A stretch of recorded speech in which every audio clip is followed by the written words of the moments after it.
I think a lot of people are confused by trust. They don't really understand what that is. So I'm going to tell you it depends. Yeah. So there are different types of trusts, okay? The three easy ways to think about it is there's an inter vivos trust, which is one that you create during your lifetime while you're alive. There's a testamentary trust, and that's one that's created in your will. So the minute you die, boom, that trust is technically established at that point. And then there's revocable trusts. So trusts shield your assets from probate because if it's in trust, it doesn't go through your personal probate at that time. But probate is also a great vehicle to take things into the estate and put it into trust. So if you have a trust that's created under a will, your executor, who's the person in charge to handle everything, is going to grab all your assets and then take all those assets from your estate and deliver them to the trust. Welcome to Winning Strategies Playbook, the podcast where we welcome business leaders, CEOs, and industry experts to discuss the rise to the top, building wealth, and real estate insights. Here's your host, Jeremy Spann.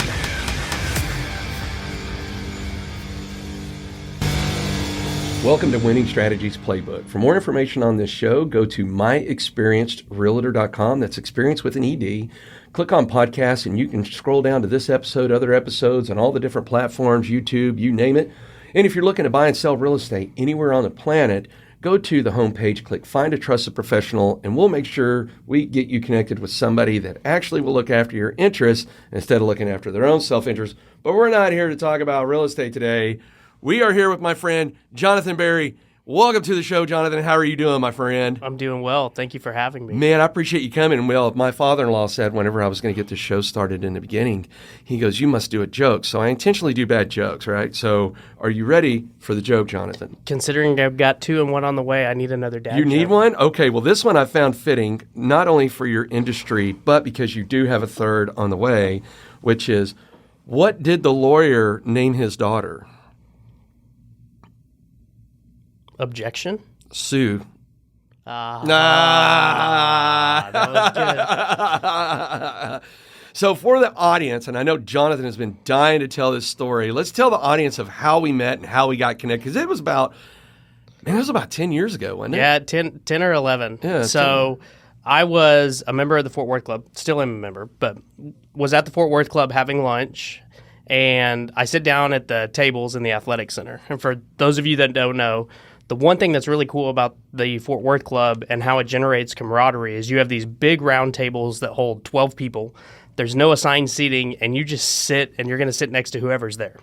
So I sit down at this table, and this loudmouthed Marine who has just started his EMBA sits down and says to the gentleman sitting next to me, he goes, "Man, you got to tell me, who the fuck is this Jonathan Berry?" And I'm kind of quiet, not thinking anything, because no one has ever sat down at a table and not knowing who I was and then asked who I was. And I timidly raise my hand, worried I'm about to get beat up, and I go, "Well, that's me."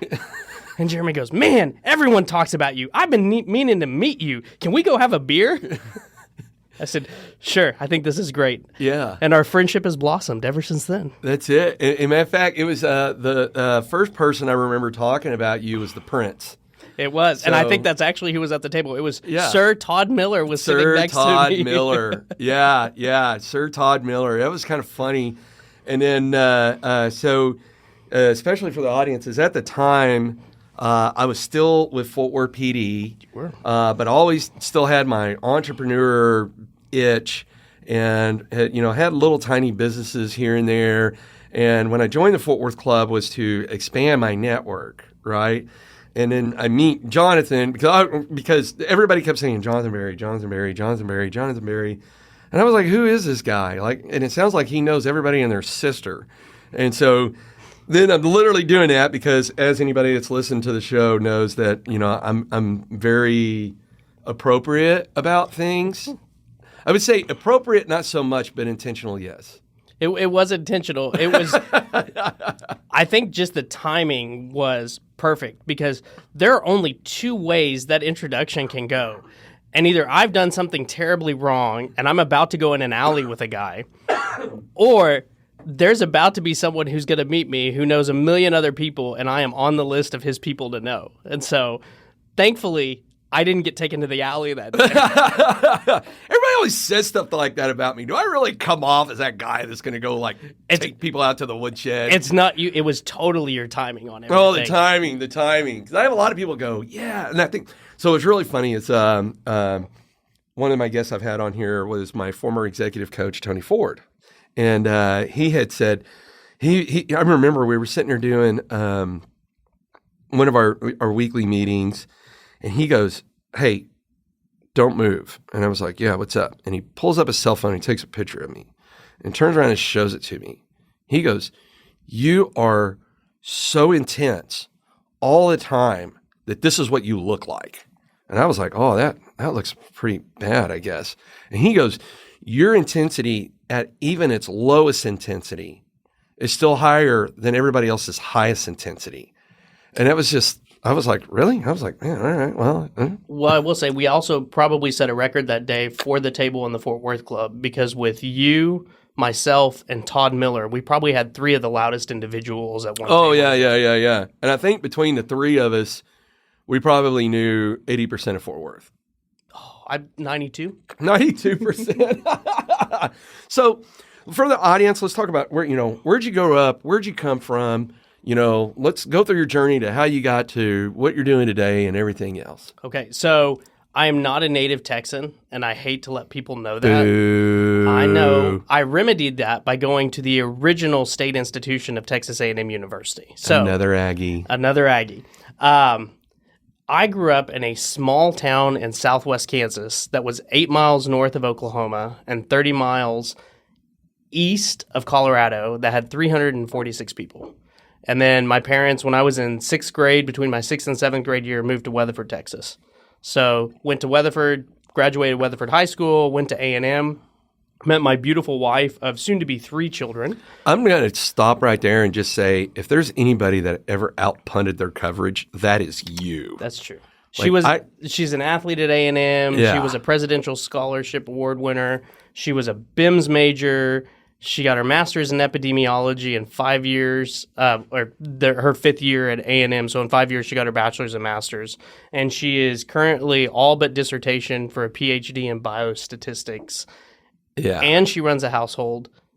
And she runs and works out. And she's a beautiful lady who puts up with my crap. So what? Did she lose a bet or what? How did that work? How did that work? What I learned is the single goal in life is to find a yes.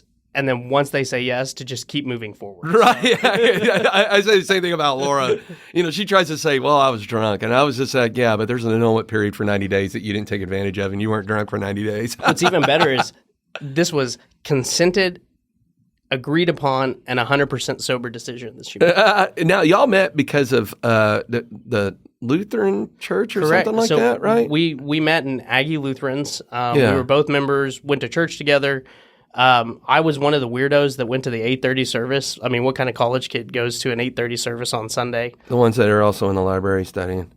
That wasn't me either. I worked full time while I went to college. So I worked at Albertsons, worked all the way from customer service representative to dairy manager to working in the pharmacy is where I finished. And that got me onto my career. But so we met at Aggie Lutherans. It was a good fit, a match made in heaven. And we've been married 16 and a half years and have a 7-year-old, a 3-year-old, and a young daughter-to-be in April 23rd. Wow, man. Look at you growing up with a family. So I was just in Colorado in Fort Collins this last weekend because my baby girl just turned 21. Did she get the Jeremy Spann celebration? No, because I had just been incredibly sick for a week where I lost 15 pounds in 5 days. I had some stomach parasite that was just killing me. And here I was going to say you're looking fit and trim. No. So if you ever want to execute a New Year's resolution to lose weight, just go get whatever I had, and it'll fast forward the first 6 months of your diet plan, right? And then and so actually it was kind of funny, and we were talking about this on one of the recordings yesterday. So with my fund, we have a team meeting every Monday. And I had told everybody last week, I was like, man, I was really under the weather, really not feeling good. But, I'm still cranking out 80-hour weeks. And then when we were on the Zoom, they were like, Jesus Christ, man, when you said you were sick, you clearly did not articulate. Like, you look like you've been smoking meth or something. Like, what is wrong? You could see, like, my jawline and everything else. And really glad that life insurance policy is enforced by Yeah, I appreciate that. Thank you. Because that thing almost got checked in last week. So then on Friday, we left Pagosa and we went to Fort Collins. And naturally, I was still working and I was trying to get some rest. So that way we could, because all I want to do is take my daughter and her friends out on Saturday, the day of her birthday. And we went to a nice steakhouse.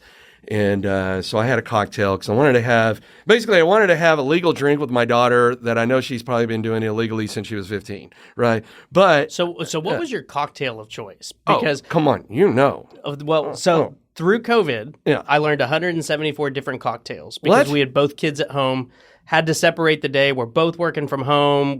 Emily's working on school too, and we had to juggle the kids. So we were working long half days, and I said, we're going to institute the 4 o'clock cocktail hour.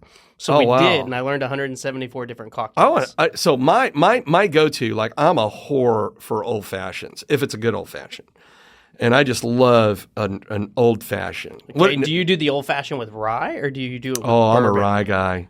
I love rye. What is your rye of choice? Oh, man, that Angel's Envy rye is pretty nice. Okay, so I'm gonna give you a task. All right, let's hear it. What do You you need got? to have the Angel's Envy rye with the Girl Scout shortbread cookies. It will change your life. What? Yes. Huh?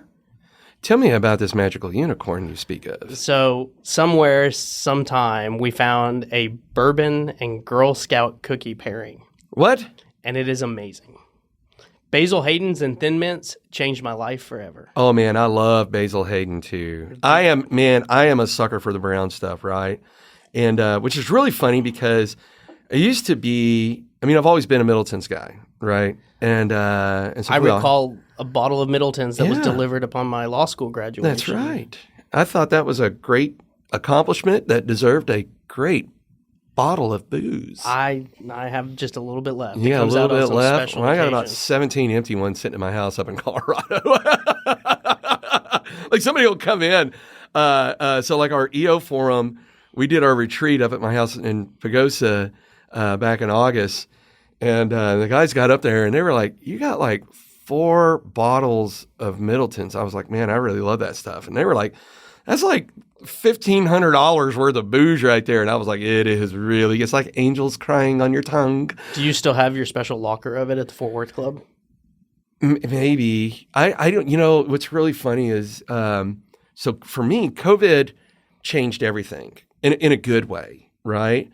But everything that's a blessing is also a curse, and everything that's a curse is also a blessing. So the blessing when March of 2020 hit, we took Spann Group to the next level. As a matter of fact, so they're coming out with the 2021 production numbers for Fort Worth, and out of like 4,000 licensed agents, I'm sitting number 6 in production for all of Fort Worth. Not because of anything I do, is because I have the most incredible people that do the most incredible stuff. As a matter of fact, when we have a process with clients coming in now, right, COVID allowed us to really create the processes for us to be even better. And so part of our process, I won't bore everybody with all the details, but when the handoff comes of me delivering the client to the team, because the team's going to take care of them. When people go, well, you don't do the contracts? I was like, man, I can't spell. You don't want me to do the contracts. And then they're just like, you don't show the houses? I was like, look, they're more of an eye for detail. And so we get through the Zoom call of everybody, who's who in the zoo, who does what, who performs what. And it's always funny because at the end of them, the clients are always like, so what do you do? And I was just like, I get you to the Zoom. And they were like, you have people that are clearly more talented than you. And I was like, that's why I hired them. And then it allowed me to get my fund up off the ground. And it absolutely exploded. But the trade-off is I just don't get to go to the place that I love as much as I like, which is Fort Worth Club. And so I do miss that. But what Jonathan is referring to is in years ago, God, it was like a Wait, we need to preface this with the fact that Jeremy Spann is special. And whatever normal people are allowed to do or whatever rules apply, none of that applies to Jeremy. Is that a fair statement? I think people will just do it, so I'll stop talking. Right? Okay. Yeah, fair enough, right? And so Fort Worth Club, it's a private club. And a private business club. Private business club. And this is before the Davy O'Brien room, right? Mm-hmm. And so when they added the other bar up there, so we had what was called the library, which is, where we went to drink. Yeah. It was the bar. It was the bar. And we were all young up-and-comers, and we had like, what, 8 of us. Yeah. And so what was it like? I can't remember. It was like one Thursday out of the month, each month, we'd all go up there and do the happy hour. Steak dinner and happy hour, right? Because Thursday night was steak night or something like that, which, by the way. You got a bottle of wine for 2. Yeah. And then so, but anyhow, I can't remember who was the bar manager up there at the time, but I was like, hey, I'd really like some Middletons up here. And I bet it was Barbara. It might have been Barbara. I bet it was Barbara. It might have been. It was a long time ago. I can't even remember. But anyhow, not only did they get the Middletons, but they had a private bottle behind a bar for me.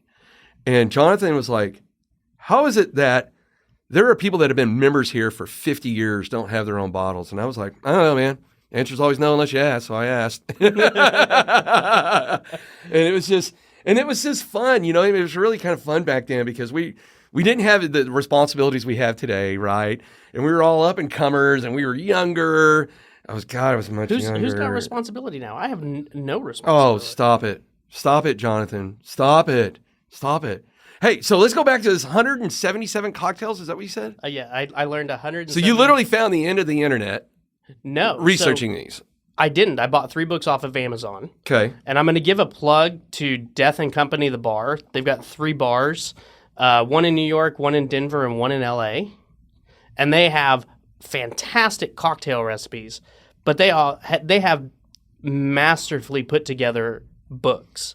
And their book that I relied on heavily is called the Cocktail Codex. Say that one more time. Cocktail Codex. Because you're a Marine, I'm going to spell that. Yeah, you need to. Codex. Codex. So this book highlights the fact that there's really only 5 original cocktails. And every cocktail is a derivation of one of these original 5 cocktails. What? But what's even better is they've span-proofed it. They give you a picture. So you get a chart that shows what the original is. And if you change the ingredients or how you change it, what it becomes. What? It is fantastic. Man, I've really gotten, it was really funny. When I bought my house up in Pagosa, I didn't realize up until I was up there how many other people I knew that had houses in Pagosa. And so I've got a friend of mine, he's a private equity guy down in Houston. Actually, I've been trying to get him to get up here and get on this show. He's a fascinating guy, fascinating guy. His name's Todd Sims, great guy. And so his house is, 5 minutes from my house. And we're both always going back and forth on cocktail stuff. And so Laura, and she's just, my poor wife, she's just like, I'm married to an idiot. Like, this guy's always got to take shit to the next level, right? And so for Christmas, she got me the smoker. Oh. So it's like this little smoke gun. You put the, whatever you call it in there, you light it, and then it forces it into this wooden bottom, like cutlery board type thing. And then it's got this, you kind of like when you would put over the old cakes, the little glass tops. And so I make the cocktail, and then I put it in there and smoke it. And man, it is delicious. So like when my father-in-law and brother-in-law were up for Christmas, they were like, holy cow, man, that is delicious. Smoked sage margarita. Tell me more about that. So make a basic margarita. Okay. Make sure that you have the right limes. You don't want them too sweet when it comes to the sage. Okay. So good lime content. I, in my margaritas, don't like using simple syrup or triple sec. Yeah. I use Cointreau. Okay. But I use the $2 more a bottle Cointreau that is the brandy based. Yeah. And it's fantastic. You know who makes a mean margarita? Who? Schwartz. He makes, dude, so we would go out and he would make these margaritas that were, even to this day, I have been, matter of fact, I'm almost at the point that I have a video of him from back in the day, because he and I have been friends for like 2 decades. You know, he and I may need to have a margarita challenge. I'm and down I for don't that. think it's Threaten fair. me with a good time. I don't think it's fair that you don't allow me to at least compete. A fair statement. Okay, fair statement. Fair statement. Margarita. And you know what? And I think that I am a perfect judge for cocktails. So you know what? We should do this. And so, but anyhow, if Schwartz is listening to this one right now, you remember that video out at the lake? If you don't give me your recipe, I'm going to put that shit on YouTube. I don't know that legally I need to be part of a blackmail incident. Hey, lawyer, stop it.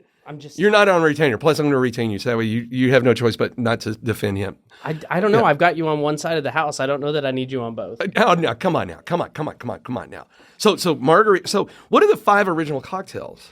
Okay, so you have the daiquiri, the old fashioned. Now you put me on the spot. The sidecar, which is really what a margarita is a derivation of, is the sidecar. Okay. A highball, and I always forget the 5th one. I think the 5th one's the martini. Okay. Which I shouldn't, because I tell people that bourbon and scotch are my wife. Yeah. But gin is my mistress, because Ooh, I have fallen in love with gin. Oh man, so I'm gonna come back and tell you my favorite gin story. Okay. But before that is in Pagosa, it's just kind of a small town, right? You've got Old Town, which is downtown, and then you got Uptown, which is the new town, right? And but down in downtown, they have a place called the Neon Mallard, or as the locals, and I like to feel like a local there, we call it the Electric Duck. And when you walk in, and so my buddy Dawson, Matt Dawson, he's a builder out there. And he called it right the other day. It's like, it looks so unassuming, right? It's got the big neon sign. It's in front of a motel, right? So it's also got motel rooms, but like old school motel rooms, right? Not like, Section 8 or whatever, Best 8 or Best Western, whatever those are. Well, you have to be... Yeah. You have to be careful because, there's hotels and there's motels. Yeah. And you lose a lot of amenities when you change that H to an M. Oh, really? Like what? Like what amenities? Well, there's some that are added. I mean, you have the quarter beds, I've heard, in the motels. Oh yeah. So I haven't been inside any of the rooms. I've only been inside the bar, right? Okay. And when you Is walk this maybe a boutique hotel? No. It was like an old style motel that they just came in and did a big renovation and just added made it retro, vintage, whatever you want to call it. So let me tell you about this. So when you walk through the doors of the Neon Mallard, Dawson called it right as he said, it's like walking into a Pulp Fiction film. Oh. And you got a mixologist in there. And man, so that's Laura and I's go-to place. Like when we want to do a little date night, kind of get away, because not a lot of restaurants in Pagosa. There's probably about like 15 restaurants, and so it's not like, you're up there mainly for the outdoors, not anything else. But you go in there and we'll get a cocktail, and it's just always a good cocktail, right? It's just fun environment. So when I hear cocktails, I'm just like, I think of that place every single time, right? But I got to tell you my gin story. Are you ready for this? So when my daughter graduated high school, we took her to Europe for a month, and we were all over the place, right? So we were in Dubrovnik, Croatia, right? Because I wanted to go see where the Game of Thrones was filmed and all of that. And I wanted to go. The story can't end well, starting in Dubrovnik. Actually, it was great. And then plus, also during my time in the Marines, we were, you had everything going on over there in Bosnia and all the wars and everything else, or as they still like to call it, the war inside the war.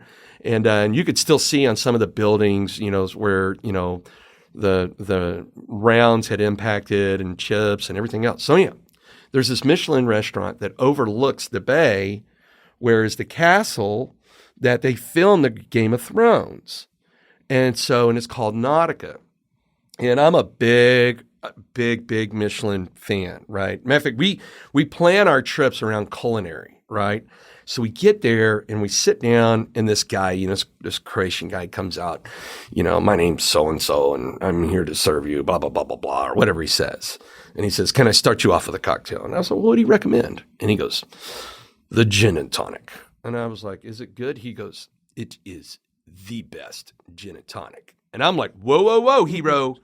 You cannot make statements like that around me unless you can back that shit up, right? Because I hate when somebody goes, oh, mine's the best, right? Like, hey, don't use loose words, right? Whoa, whoa, whoa. Hey, didn't we just have this conversation about margaritas? We did. So he goes, I will show you. So this thing comes out on a platter in a bird cage, right? And then he takes off the bird cage. My mind is just going, what the hell do you need a bird cage I know, for but it's the presentation. It's the experience of it, right? And, and they take off the bird cage. And those old perfume sprayers, right? So it's got pomegranate in it. So he sprays it around it. Then he takes some rosemary and beats it around on the glass. And he sits there and he's standing over me like, try it, right? And I take a drink and I sat it down. I sat there for a second. I picked it up and I had another sip of it. And I looked at him and I said, sir, you were accurate. This is the best gin and tonic I've ever had in my entire life. And he was just like, told you. So after, so we're going through dinner and I get through my gin and tonic and he comes back and he goes, would you like another gin and tonic? And I said, no way, no how, sir. And he goes, why not? I thought you said it was best. And I said, that thing was so good that I am not willing to take the risk that the second one would not be as good. I want to remember this one. And it was just, man. So because a gin and tonic is a gin and tonic, right? I mean, it's really hard to make it really anything other than a regular gin and tonic, right? So, well, you're going to prove me wrong here. No, let's hear it. It's funny that you say this because the Japanese do highballs exceptionally well. Okay, for the audience who are not alcohol people, what is a highball? A highball is scotch and tonic, usually with a splash of lemon. So it is very similar to a gin and tonic, just replacing the gin with a scotch, you're replacing the lime with a lemon. Okay? The Japanese have a particular ice temperature that they use, and they stir it 12 and a half times counterclockwise. Okay. Think about that for a minute. This cocktail is made with stirring directions. Why? Because the Japanese are perfectionists. So what's the difference between clockwise and counterclockwise? I don't know. It has to do something with the temperature of the ice melting and how the ice melts. Really? Yes. Have you ever seen that show, Booze Traveler? I have not. Oh. But that's we're going to have to talk about that for another time because you have yet to have a single Jonathan Berry cocktail. Well, I've had cocktails at your house. Have you had a new signature professional Jonathan Berry cocktail? I have not. All right. I have not. So I'm going to have to come over. All right. So what would you say if it was the end of the world? There's 5 minutes left and you have access to every single booze there is, but you only have time to have one last drink before the world annihilates. What do you get? What do you reach for? A 50-year scotch. A 50? Okay, which one? Ooh. Mm-hmm. If I could find it, the Glenrothes, because I am a Glenrothes. That's the one that That's you... the short, fat, round bottle that I What's love. the one that you graciously allowed me to have? Okay, this involves a story. So that was the Royal and Ancient House Scotch. My brother went over to Scotland. He was supposedly studying abroad, and he was definitely not studying while he was over there. Went to the St. Andrews. There was a pub off of the Royal and Ancient course at St. Andrews, Scotland, that had an association of former stickers. My brother's an Aggie as well. So he goes in and he puts his hand on the bar. You can hear my Aggie ring tap. Yeah. And the bartender looked and saw the Aggie ring and was the owner who was also an Aggie. And What? His dad, during World War II, something happened. All of the kids there in Scotland went to A&M. Okay? That's at least the story I've heard. I have not verified that. But he looks at my brother and he goes, what can I get you? And my brother goes, I'll take a house beer. And he goes, no. What did you come for? What can I give you that you could take away with you? And he says, well, I'm not really into scotch, but I'd like a scotch that people can't get for my brother, which is one of the nicest things he's ever done for me. So the guy goes, wait right there. What we didn't know was that the bartender was also a bartender at the Royal and Ancient. And the Royal and Ancient is a very prestigious club and gentlemen's organization within Scotland. And you realize they're part of the UK, so they have peerage and other things. So it's very hard to get into, and there's only 200 members. So it's a very exclusive group.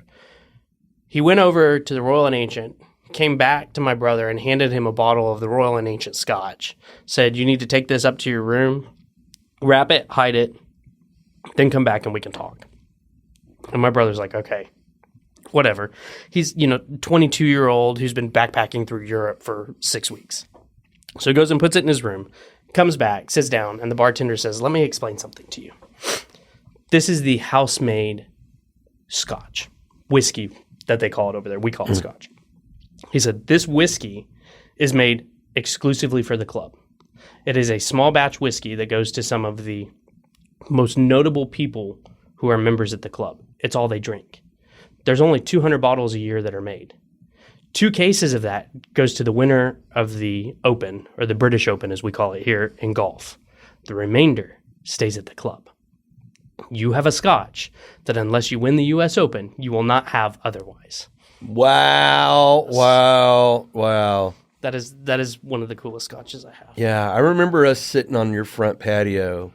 Is this when you were trying to convince me not to go to law school and to do the executive MBA program at TCU? I mean, I'm not going to say that conversation did or did not happen, but so all right. So we've talked scotch, we've talked cocktails. We haven't talked insurance or law. We're or getting any to fun things. that because and that's the thing I love about this show, though, right? Is when you're talking, it just the conversations just open up, right? And but that's because of you. No, I bring interesting people on here. Like if this thing was about me, it would be over in 5 episodes. I don't know. You were close to being the most interesting man in the world. Okay, now look, flattery will get you nowhere, Jonathan. I'm not flattering. You have some experiences that most people don't, and you wind up in awkward situations with very famous people that. There are like 10 people that I know that wind up and they're like, oh yeah, I was sitting in a bar and Warren Buffett came to Saturday. I was like, wait, you were what? Where? It was at Campese's. So I think that you have this knack for creating opportunities, but these opportunities sometimes awkwardly fall in your lap. You know what I think it is? I think I am cable TV for God. Right? I am the comedy channel for God. And he's just like, you know what? I think I'm going to put him in a room with Rick Perry, longest reigning governor of Texas, just to see how that shit goes, right? Or when the Commandant of the Marine Corps, General Neller, came in for Cowtown Warriors, and he and I were sitting here talking, and he just said, yeah, it would have been really interesting to have you working for me. And I was just like, well, I have a feeling that you're so savvy, you would have caught me in what I was doing, and I would have been a Lance Corporal like 15 times. He goes, that's the point, right? And so, but no, thank you. That's a very nice compliment, and I appreciate that. So you come back up here you come to Fort Worth, back up here to the area, right? So I came back up to Fort Worth after we graduated. I did, as I like to call it, my victory lap. So I did 5 years.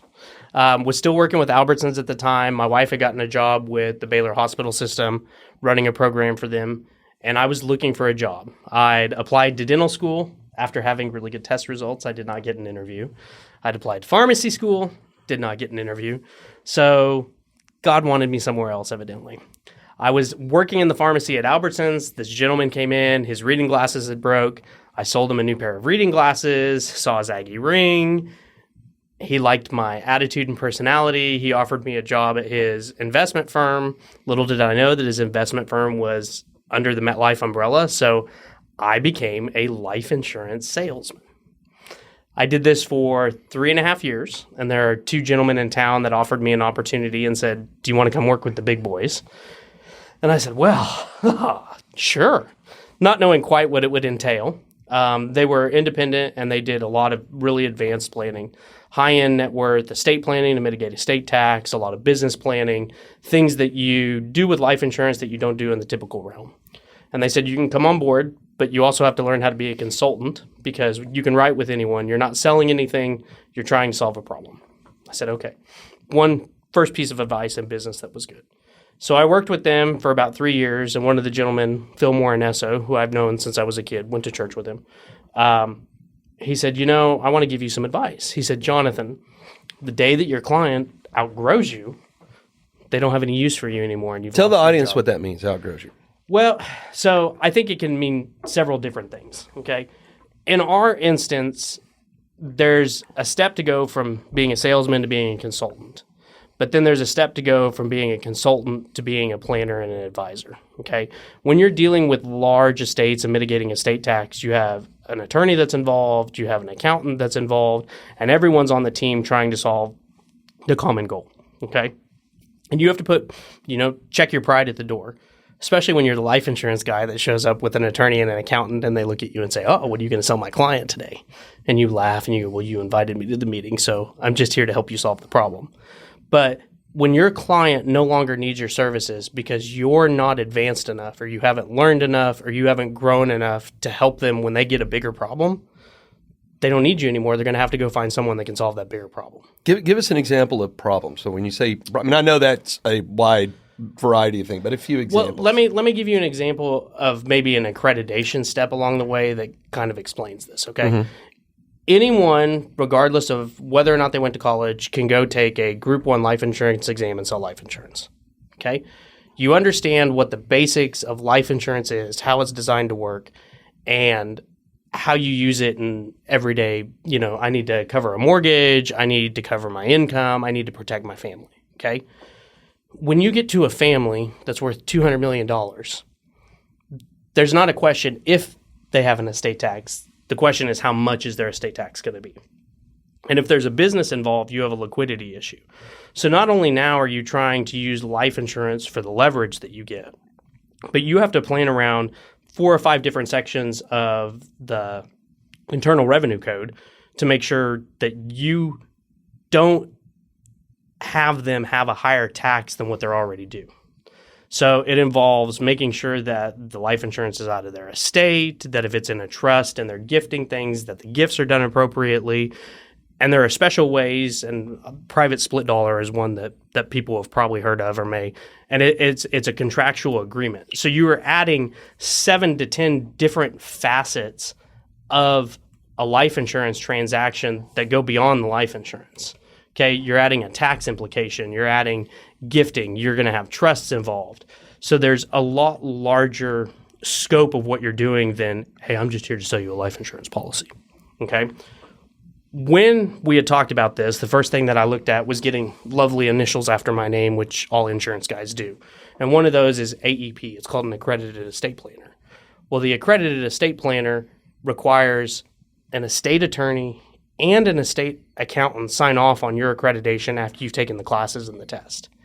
So I said, okay, this is what I need to do. I want to work with these people. I want them to know that I'm qualified and understand the big level problems beyond just, hey, I need a life insurance policy. And I started looking at the classes. And the classes lined up with classes that you would take in law school. And I'm being a clever guy and never backing down from a challenge, and may have had someone once say, well, if you think you're so smart, maybe you should go to law school. Challenge accepted. But the classes lined up very similarly to with what I was going to do in law school is the same thing as the AEP. But at the end of the day, being a lawyer means that I can bill and do other things. And if tax law changes or life insurance efficiency changes or something changes within that, I still have another career option available for me, because things in tax law are constantly changing. How we treat life insurance is constantly changing. And at the whim of any government that comes in, if they need tax money or they want to change something, they're going to play with the estate tax. We know that. That's just how it operates. Now, they haven't changed it. They haven't decreased it yet. We'll see what happens. but it's always on the bargaining table when they start their tax plans for, oh, we need money because we're in debt. We've spent too much as a government. Where do we get the money from? And so because of that, I went to law school and said, okay, this is what I need to do to advance my career. I need to understand what's going on beyond just life insurance. And went to law school part-time in the evening. I was the second class at A&M's law school. I was the second to last evening class. So remember, it was funny. I didn't get into dental school. I didn't get into pharmacy school. And I struggled the whole way there. I took the entrance exam for law school a couple times to make sure I had a good score. LSAT, right? Correct. Yeah. Took it 3 times, improved all 3 times, applied, and 2 weeks I was accepted. So God has a funny way of making sure you go where you need to go. And for some reason, he wanted me in law school. So 2014, started in August of 2014, graduated in December of 2017, took the bar in February of 18, passed the bar, and I got my official results May 4th of 2018. And since then, it's been history. Magical. Well, and it's funny, and I don't know if you run into this, but people always question your competency. And when I was a life insurance guy coming in the room working on some of these bigger cases, the attorney and the accountant were always skeptical. They always kind of looked at me with that leering eye, like, what are you doing? I really don't feel like you belong here. Mm-hmm. And you put those JD on the back of your card, and they can see, hey, you're an attorney, and the entire conversation changes. Yes. My competency didn't necessarily change as far as the life insurance was concerned. Yeah. My credibility changed, and it changed the whole direction of how it works. Man, no, I couldn't agree with you more. Like even getting my MBA from TCU, it was, hey, whoa, you have an MBA. And I was like, yeah. I mean, I think other people make maybe a bigger deal out of it than I do. I was there to learn a language, right? Business language. Just like you were there to learn a language, legalese, right? and so, or as often like when my daughter was leaving for college, she's like, I don't know what I want to major in, blah, blah, blah. And I said, it doesn't really matter what you major in. I said, because go to school to learn how to learn. Yep. Go get a graduate degree to learn what questions are the right questions to ask, right? And so I'm not incredibly smart. I once had one of the best backhanded compliments given to me by our friend, Mr. Davenport. And he said, you're just too stupid to know you can't do something. Yeah. And he's right. I stick with things. I start something and I work hard, and I'm too stupid to realize that most people couldn't do it or wouldn't do it or wouldn't expend the effort on it. How long did it take to do the law degree part-time? I did it in 3.5 years. I was pushing it. Man, that is because normal law school is 3 years, right? Correct. Wow. And we had our first daughter born halfway between my first and second semester in law school. So why do part-time versus full-time? I still had to work, still had to make a living. But I mean, it sounds like you're taking just as many hours as the full-time. Well, they call it part-time. It's really 3/4 time. So as a full-time law student, you take roughly 17 to 20 hours. Per semester? And I was taking 12 to 15. Okay. And what I did is I took winter semesters and I buckled up in the summer. So I was basically a year-round student, where law school is designed in the summers now, especially for kids. People are coming out of college. They haven't worked. They're coming out, finishing in April. They're taking an internship from May to July. Yeah. So they're going and doing internships where I was just studying. You still paying for that damn thing? Yeah. I joke with people with my vacation home is, I think it's 1515 Commerce is what I call it. Right across from the water gardens. Beautiful water view.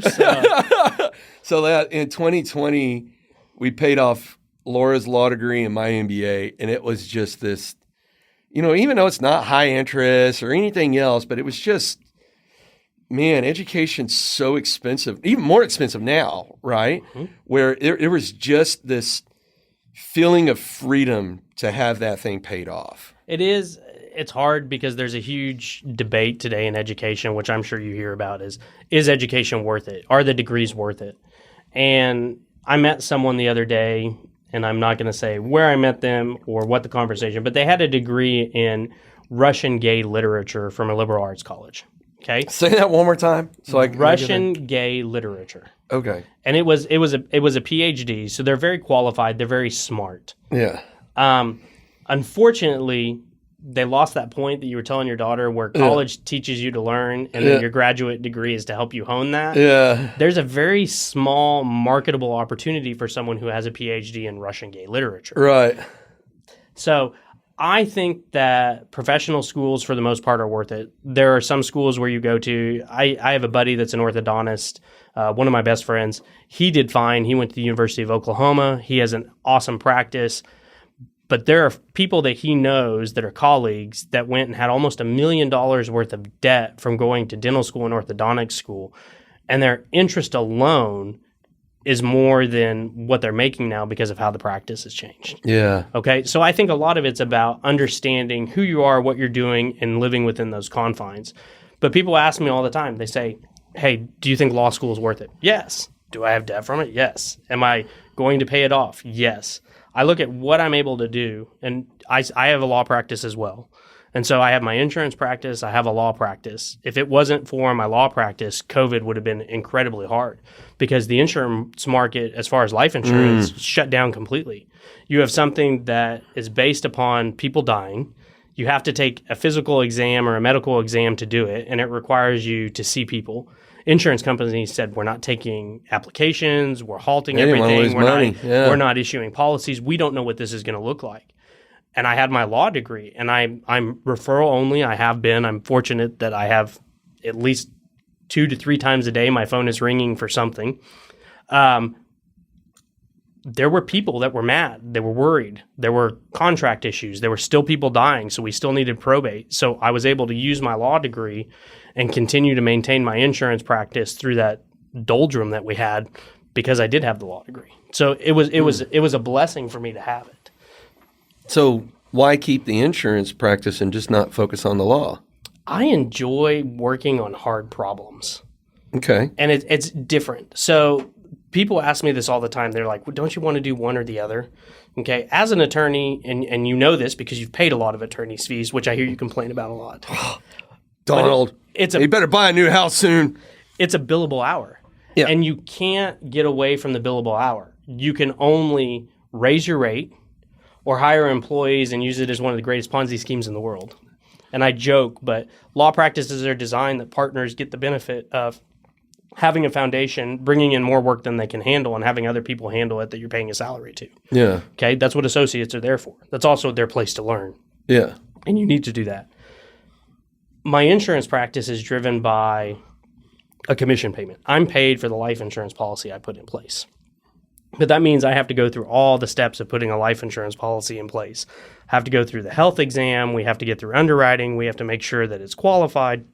And then at the end of the day, people have to still make sure that the decision they told me they wanted to make 8 to 12 months ago, they still want to pay the premium when the premium comes due.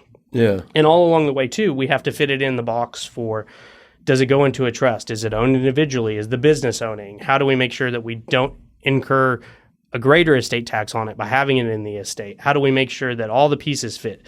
Is the attorney okay with it? Is the accountant okay with it? So there's a lot of moving parts to it. So it takes a lot of work. The other thing that happens is when you're working on big estate planning cases, the life cycle is probably 18 to 24 months. Okay. So I'm working on something now that I started 9 months ago that I still may not see a paycheck for 12 months. Okay. I love being able to do that. It's a very complex problem. It pays well when it pays. But it's one of those that you got to step up to the plate every time and strike out, knowing that the odds are you're going to hit these base hits, and then you're going to hit a 2-bagger and hit a 3-bagger. And then every once in a while, you're going to hit a home run, which keeps you going and you keep working along. So the other thing, too, is that the insurance and the law complement each other on the back end, too. So my insurance practice is primarily estate and probate. So I do the wills and the planning ahead of time, but I also do probate, which is everything that happens in a court after you die. And understanding the process of what happens after you die through the court system, all of the things that you have to do helps you really appreciate the life insurance and how it operates in the front end. So this is a good segue, and I know we could probably spend 15 episodes on this topic alone, is trust. Okay. How does trust affect probate? I think a lot of people are confused by trust. They don't really understand what that is. So I'm going to tell you it depends. Yeah. So there are different types of trusts, okay? The three easy ways to think about it is there's an inter vivos trust, which is one that you create during your lifetime while you're alive. There's a testamentary trust, and that's one that's created in your will. So the minute you die, boom, that trust is technically established at that point. And then there's revocable trusts. So trusts shield your assets from probate because if it's in trust, it doesn't go through your personal probate at that time. But probate is also a great vehicle to take things into the estate and put it into trust. So if you have a trust that's created under a will, your executor, who's the person in charge to handle everything, is going to grab all your assets and then take all those assets from your estate and deliver them to the trust. Okay?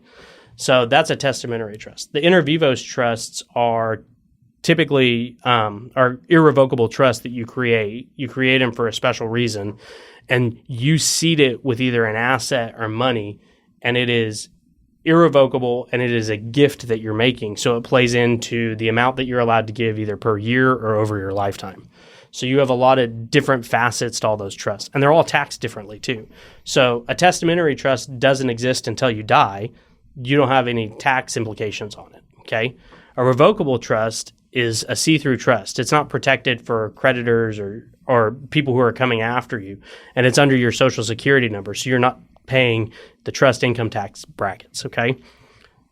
An irrevocable inter vivos trust that you've gifted assets into, depending on how the trust operates and what the trust document says, it's going to be taxed as a trust if it's not a grantor trust. And the trust itself, when you look at income tax brackets for a trust, are severely condensed. I think, and you'd have to pull up the tables. I don't have a table in front of me. I want to say at about $15,000 of income that remains in the trust, you're already at the 39% tax bracket. So you have to understand what you have, what the purpose of having it is, and why you're using it. So the great way to think about it is think about the trusts from this standpoint, and it'll kind of help you decipher it. So revocable trusts, I tell people, are typically gun trusts, antique trusts, maybe a trust that you have on a home or a second home. It helps you avoid probate in other states. So if you have a residence in Colorado, say Pagosa Springs, you put that in a revocable trust. When you die, it becomes irrevocable. It pulls it into Texas probate versus having Colorado probate, where you don't have to go through two court proceedings. And most states have what we call an ancillary probate, where they allow a will that's been probated elsewhere to be admitted to their court to transfer the property. Okay, so revocable trusts are used for things that may change quite a bit. They can move in and out, where what's in the trust is going to change over time, if you will. Okay, a testamentary trust, I tell people to think if you have kids and you died and they were minors, you're going to put things in trust for them, but you don't necessarily need the trust for them unless you die. Okay, so a minor's trust is a great way to think of a testamentary trust. You're going to put things in trust for your kids. They're not going to have direct access to it. You're going to have someone overseeing it. You're still taking care of your kids, but you're protecting them down the way. And then an inter vivos trust, or a trust that's created right now, is typically for, I'm going to say, estate tax purposes. There are a lot of other reasons, but when you think about it, say, I'm going to have a tax bill that comes due when I die.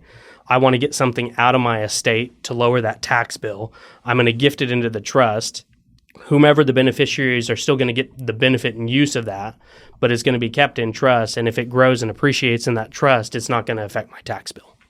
So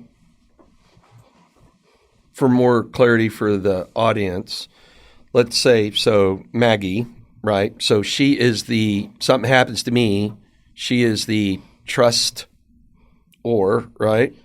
Trustee. She is the beneficiary. Beneficiary. So you have the executor, the beneficiary, the trustee. The trustee is the gatekeeper and the person that controls and manages the assets. Okay.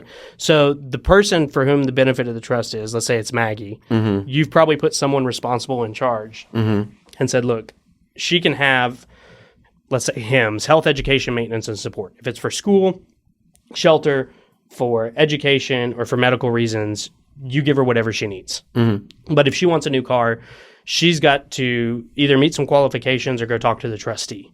And the trustee is the gatekeeper that has the document that you've left that says, this is what I want you to do with the money and how you distribute it. And the trustee says, yes, it's within my power. go get a new car, or no, you don't need a new car. You have a nice car now. Go ahead and go on your way. Okay. So what does the executor do? The executor's job is solely in probate, and they're the ones that admit the will to probate, and they transfer the assets from the person who had passed away, the deceased, from their estate to wherever they're going. And that may be directly to beneficiaries, or it may be to a trust. Okay. So yeah, we could dive into just episodes and episodes on that, because I think it's a very complex thing that a lot of people don't understand. There's a reason lawyers do that. And I mean in a good way, that wasn't a dig. It was just because it is very, very complicated. So you got a new one on the way, but let's talk about your firstborn. Okay. If you're okay. I am 100% okay talking about it. So talk about the difference between your kid and everybody else's kid. So, by the way, this happened in law school, and I had the dean of the law school, dean of students said, if something bad or different is going to happen, it's going to happen while you're in law school. And I will attest to that because my daughter initially was born, so she was born on Christmas Day. She was 5 weeks early. And they came in because they noticed one of her eyes was cloudy. And so fortunate for us, my wife is part of the UT Southwestern health system. So we delivered in Dallas. So people in Tarrant County, please excuse the fact that my children were born on the other side of 360. So she was born. They realized that she had glaucoma. They had children's ophthalmology was right there because they're part of the UT Southwestern system with the learning and the teaching. They came in and examined her, and at 19 days, she had her first surgery to correct the glaucoma. So we knew that she had the glaucoma and there was an eye issue.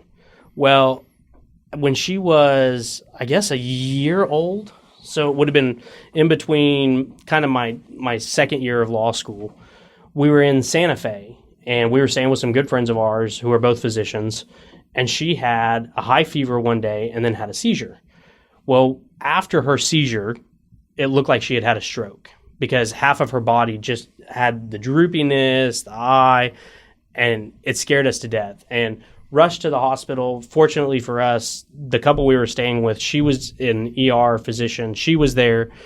They admitted her in and told us that it was Todd's paralysis. Tots or Todd's, and I'm not medical, so I know what it sounded like. Yeah. Basically what happens is sometimes when you have a seizure, your brain takes a little bit to reset. And so it looked like she had had a stroke. They had to check for it with all the scans, but she hadn't had a stroke. It was just her brain resetting after the seizure. What they did find is they found a mass, and she has a tumor that's on her seventh facial nerve that's basically kind of right behind her eye, kind of right under her brain. Again, another God thing. The pediatric ER physician that was at the hospital in Santa Fe was getting ready to retire, was a staff physician at Children's in Dallas. So she could access all of our daughter's records at Children's in Dallas and got us in for appointments when we got back because they found the mass and we knew we had to go see specialists. What we learned is my daughter has a condition or disease called NF1, and it's neurofibromatosis 1, and she has a neurofibroma that has grown, which is a tumor that has a lot of fingers and is star-like. It's not a clean tumor where you have lines, but it's interwoven. But neurofibromatosis means that her body is prone to making tumors anywhere there's a nerve channel. So nerves in the skin, you can get bumps in some of these, or in the face and the brain, especially because there's nerves there. So she goes once a year now to her neurofibromatosis specialist, NF1 doctor who's at Children's. And we've been fortunate. God has taken great care of her. Her glaucoma is now under control. Her pressure's normal in her eye. And then her tumor, we've had no growth or no change since they found it, which is fantastic. But so she has this unique condition that is scary. And once a year in October, I probably become angry and rude and a little bit mean because we have our scans.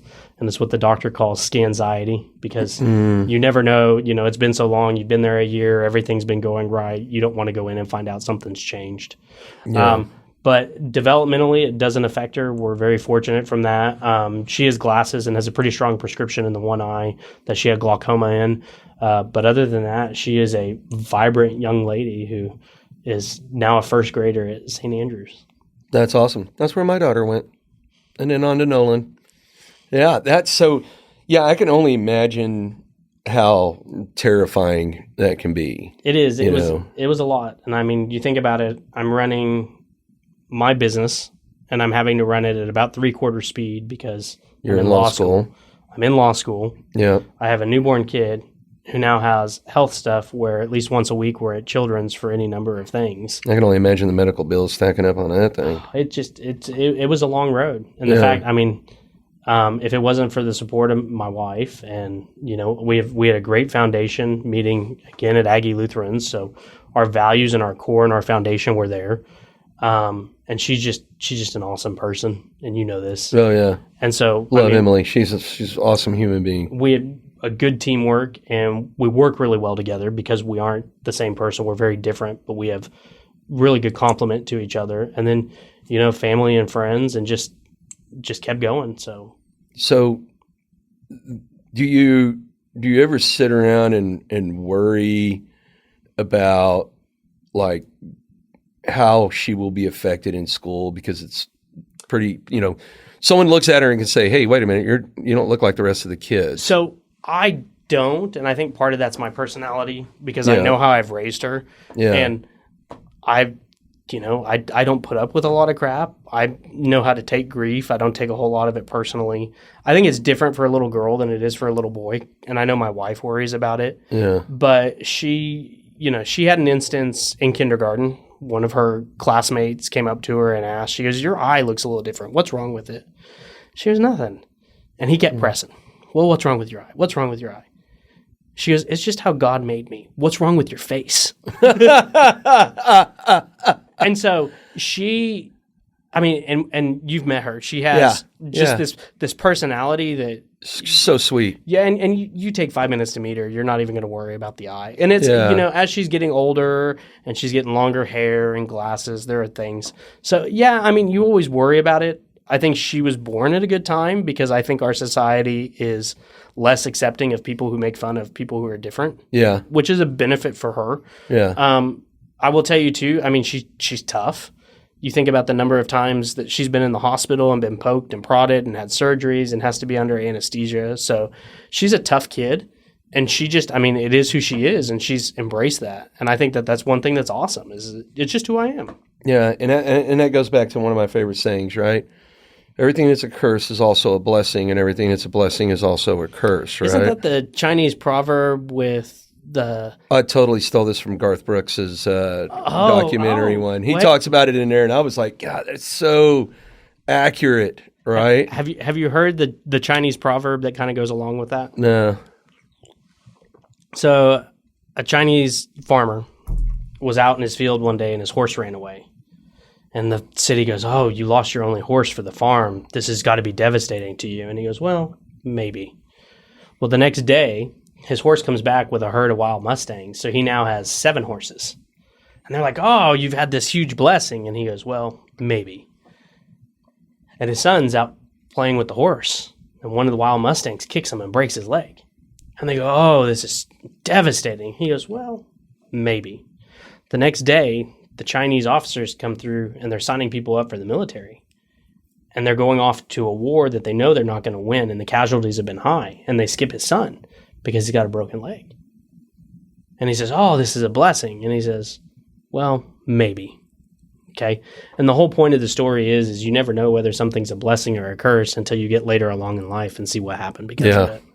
And so we want to arm her with being a competent, loving individual who also is courageous enough to stand up when someone says what's wrong, but to understand who she is and know this is who I am. And this is how God made me. And everyone loves me because of it or in spite of it. And it doesn't change who I am as a person. Wow. That's pretty powerful. So I like to end cap all these shows on, let's go back to 20-year-old self. 20-year-old Jonathan, and I know you would want to tell 20-year-old Jonathan like 50,000 things, but if there was only a small window of a few minutes and you could go back and talk to 20-year-old self to say, hey, do or don't do this. If 20-year-old Jonathan was going to listen, what would you tell 20-year-old Jonathan? I was really worried about not being able to pay for school and to pay to live and go to Texas A&M. And I worked full time while I was there. And so one of the things I would tell myself is, you were tired, you worked full time, you were going to school, you could have spent a little bit more time studying and you would have been okay. Ultimately, I'm fortunate it didn't affect me, but I wish I would have studied a little bit more in undergrad. I learned that lesson. Unfortunately, I got to repeat it when I went to law school, and I busted my butt and I did very well. But it was a completely different mindset for how I was treating education. And I think part of that was maturity, but I don't think it had to be that way. I could have done better and learned a whole lot more while I was an undergrad. Work out more. I know we hear that. I was in. Hey, I got a Navy SEAL coming here to follow. You can talk to him, man. You know what? I rock climbed, I worked out, and then you get stuck in life and you start thinking about work. You're working long hours. You're just not taking care of yourself. I think that I would have told myself, work out more. Yeah. And I think the last thing I would tell myself is to be open to opportunities and failures more. I was so scared to fail. But if I hadn't failed in applying to dental school, I hadn't failed in applying to pharmacy school in the way that it did, I never would have gone to law school. And it's pretty fitting. I'm okay at it. It was a great fit for me, and it was where I needed to be. And I wouldn't have known that had I not tried these others and failed. The other thing is the opportunities. There are times that people are like, oh, that's weird. Oh, I don't want to do that. Or I've had some of the greatest adventures by just being like, all right, let's go. I met you. Just like a good lawyer you are, I asked for one and you snuck in more. Okay, so people want to learn more about you, what you do. How do they get in touch with you? Where do they go? LinkedIn, phone number, email, website, where? So right now the best is either just to email me. If it's law, my law email is jbarry@jdbarrylaw.com. Okay. And if it's for insurance, my insurance, Covenant Insurance Solutions is the name of my insurance firm. And it's jbarry@covenantsol.com. So there's two S's right in the middle there. And then otherwise, if you see a guy in a bow tie walking around downtown Fort Worth, Can't miss you. That's probably me. Oh, yeah. And thank you for taking care of my life insurance. And for the audience out there, if you were driving or didn't have a chance to write all this down, that's always easy. Go to our website, myexperiencedrealtor.com, click on podcast, scroll down to Jonathan Barry. We'll have all the links and everything else for y'all to be able to get in touch with him. And then naturally, if you want to buy and sell real estate anywhere on the planet, need some help there, go to the homepage, click Find a Trusted Professional. Jonathan, thank you for coming in, sir. Thank you, sir.